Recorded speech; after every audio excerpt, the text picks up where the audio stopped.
Lorena Briscoe, and we are here with our special guest for the next session of screening of ZonaSur Cinema Club that will take place the 16th of November at the Common Ground and is named 5 short films, 10 long readings.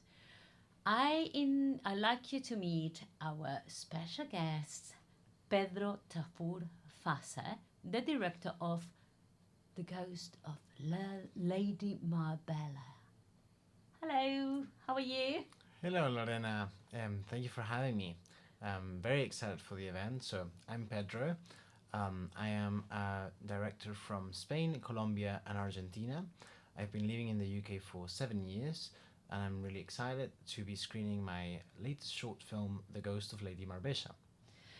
Okay, just tell me a little bit about you, okay? How you start in cinema, when you start in cinema, and a little bit of your ethos and your background. So, for me, cinema has really been an ongoing journey. It's my driving passion since I can remember. I started really making films around the university period, where I met my best collaborators with whom I now have a collective in London. We're called Candle Motion, and we have members from all over the world. We have Turkish filmmakers, Spanish filmmakers, English filmmakers, and myself as the Latin American one. Um, when it comes to my ethos, I'm a filmmaker who's really interested in stories about relationships, about the immigrant experience, and stories that connect with my origins, which are both Latin American and Spanish. I will also like to work in a space where I can intercross stories between the UK and Latin America, and this is why I'm very interested in ZonaSur and seeing other projects from other Latin American directors currently in this country.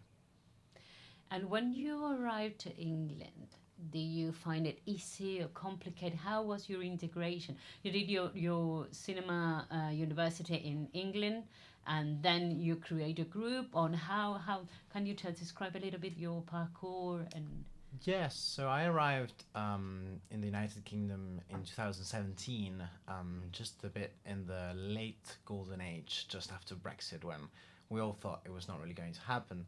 I stayed there. I was lucky enough to be one of the European immigrants who were able to get pre-settled status, as I have Spanish nationality as well. I did media at University College London, which was a university that had a big culture of film. It's where Christopher Nolan had gone to university, Harry Bradbeer, amongst other great British directors. And there I met my best collaborators with whom I started a collective, and we've now done a total of 7 short films, are currently working in the development of our first feature. Um, as a challenge that I experienced as a newcomer to England, I think London is a unique place. It's probably the most diverse city in the world, um, but being a foreigner always means being an outsider to some degree. And I think one of the problems in our industry is that being an outsider tends to limit you in the terms of the stories that you want to tell and how to find an audience. So I think one of the big challenges when you're starting from that place is how to really find an audience in the British industry, because it's not that it's lacking, but it's just that you don't have a platform to show it. well, that was the original idea of ZonaSur. I asked myself, well, who will put money in my creations? And I realized we need to create an audience for that. And that's the ZonaSur Cinema Club is promoting Latin American stories and Latin American creators in the UK, and also shoot in Latin America and bring this creation here. But your short film is a combination of both. Can you tell us a little bit, without revealing all the plot,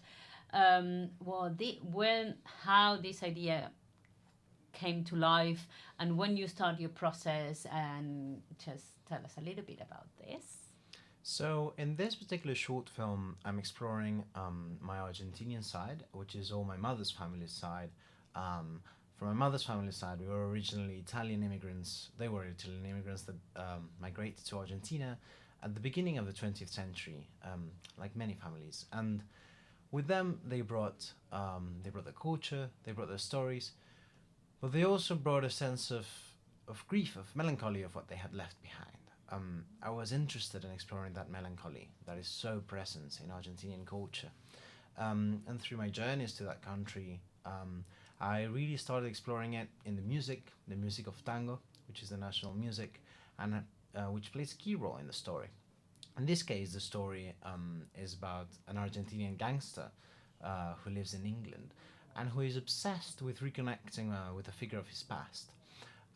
Thanks to a hypnotizer, he will be able to travel back to Argentina in 1986 and reconnect with this person of this past. And tango here is the connection with which he's connecting to this person, and with which I actually think I personally connect with Argentina in my personal experience too. And where was shoot? So the shoot took place between the UK in Wales and part of it as well in London. And then we filmed many of the scenes which are in Spain. We got the occasion to shoot them in the Costa Brava because one of our producers, Diego Collado, he was Spanish. So we were able to shoot it there thanks to him. And how do you raise the money, and how you are an indie filmmaker? Do you have any support? Can you tell us a little bit about this? So the funding for the project, it was an entirely half crowdfunded and half self-funded film. We structured the crowdfunding through basically the audience and the support we had gathered from our previous projects. We had funding from different countries. We had funding from Colombia, coming from the UK, from France as well, and from Spain. But we didn't get any public funding. Applying for funds as an emerging filmmaker is obviously hard, and this was a story that was difficult to pitch in that sense. From the other place, of course, it was an entirely self-funded project, which I did with my own savings for 50% of the budget. This allowed, our real goal with the budget was to be able to level up the production scale while staying with the limitations that we had, but really showing quality. We are interested in making films that can be shown in cinemas, that are made for cinemas, and this is something that changes completely your structure at the time of devising the story and looking for funding. Yes, we have this conversation before when we met in our first edition of ZonaSur Cinema Club, that many of our colleagues, they don't have the money to develop properly the project, and when they accomplish the development, they go in production with minimum requirements, and then they forget about post-production. But I noticed, because I curate your short film, that the post-production was really well done. Can you just tell us how you finally arrived to this golden coin, for this golden moment to the post-production, and take the time to think about all the sound design and all this essential process for to differentiate between a video and a real cinema production? So, in the case of this film, it was a film that was in development, so it took me around 3 years to actually write the script. And by the time I went into the last drafts, I finally got myself to show it to my collaborators. From that point, it took about a year to actually get shooting, and then another whole year of post-production. So post-production is really when the film went to a whole process of evolution. We made 2 cuts. One cut that was shown as a test screening, because we were interested to actually see how the story worked in that length, and we were stuck in a position in which we had a short film that was longer than we wanted, but we didn't know how to tell that story in any other way. So we did a test screening in Paris. We invited people, they gave notes, and it was really insightful and really interesting, because they saw it from a completely different angle and gave us actually the hints on how to cut it down. So the film went from being 22 minutes to its current length, which is 16 minutes. During that process, of course, what happens is that you start already working on things like the sound and things like the color, the visual effects. I was really lucky with all of those stages, and especially in sound, for instance. We got the incredible luck of counting for the music with a specific tango band from who are in Madrid, but they're all Argentinians, which is called the Palpuchero Tango, and which were able to record as actual live recordings from very iconic tango themes that we put in the film. And with the sound, we get very lucky as well to do it with some of my best collaborators, Pablo Valverde and Pedro Cañejo. It was a pleasure working with them as well. Brilliant. Invitation for ZonaSur Cinema Club the 16th. Your invitation, your personal invitation for the people.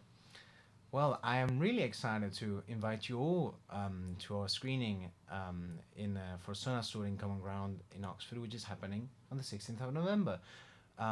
It's an incredible evening where we're going to be sharing Latin rhythms and Latin American films. It's a space to discover new cultures if you're not familiar with them, but also, if you are Latin American, to know all the people who are in this industry who share the same passions as you and who will probably have a story that will resonate with you. So I am really looking forward to show my work, to discover the work of other wonderful filmmakers, and to see you all there. ZonaSur Cinema Club Generator. We create and we talk about cinema.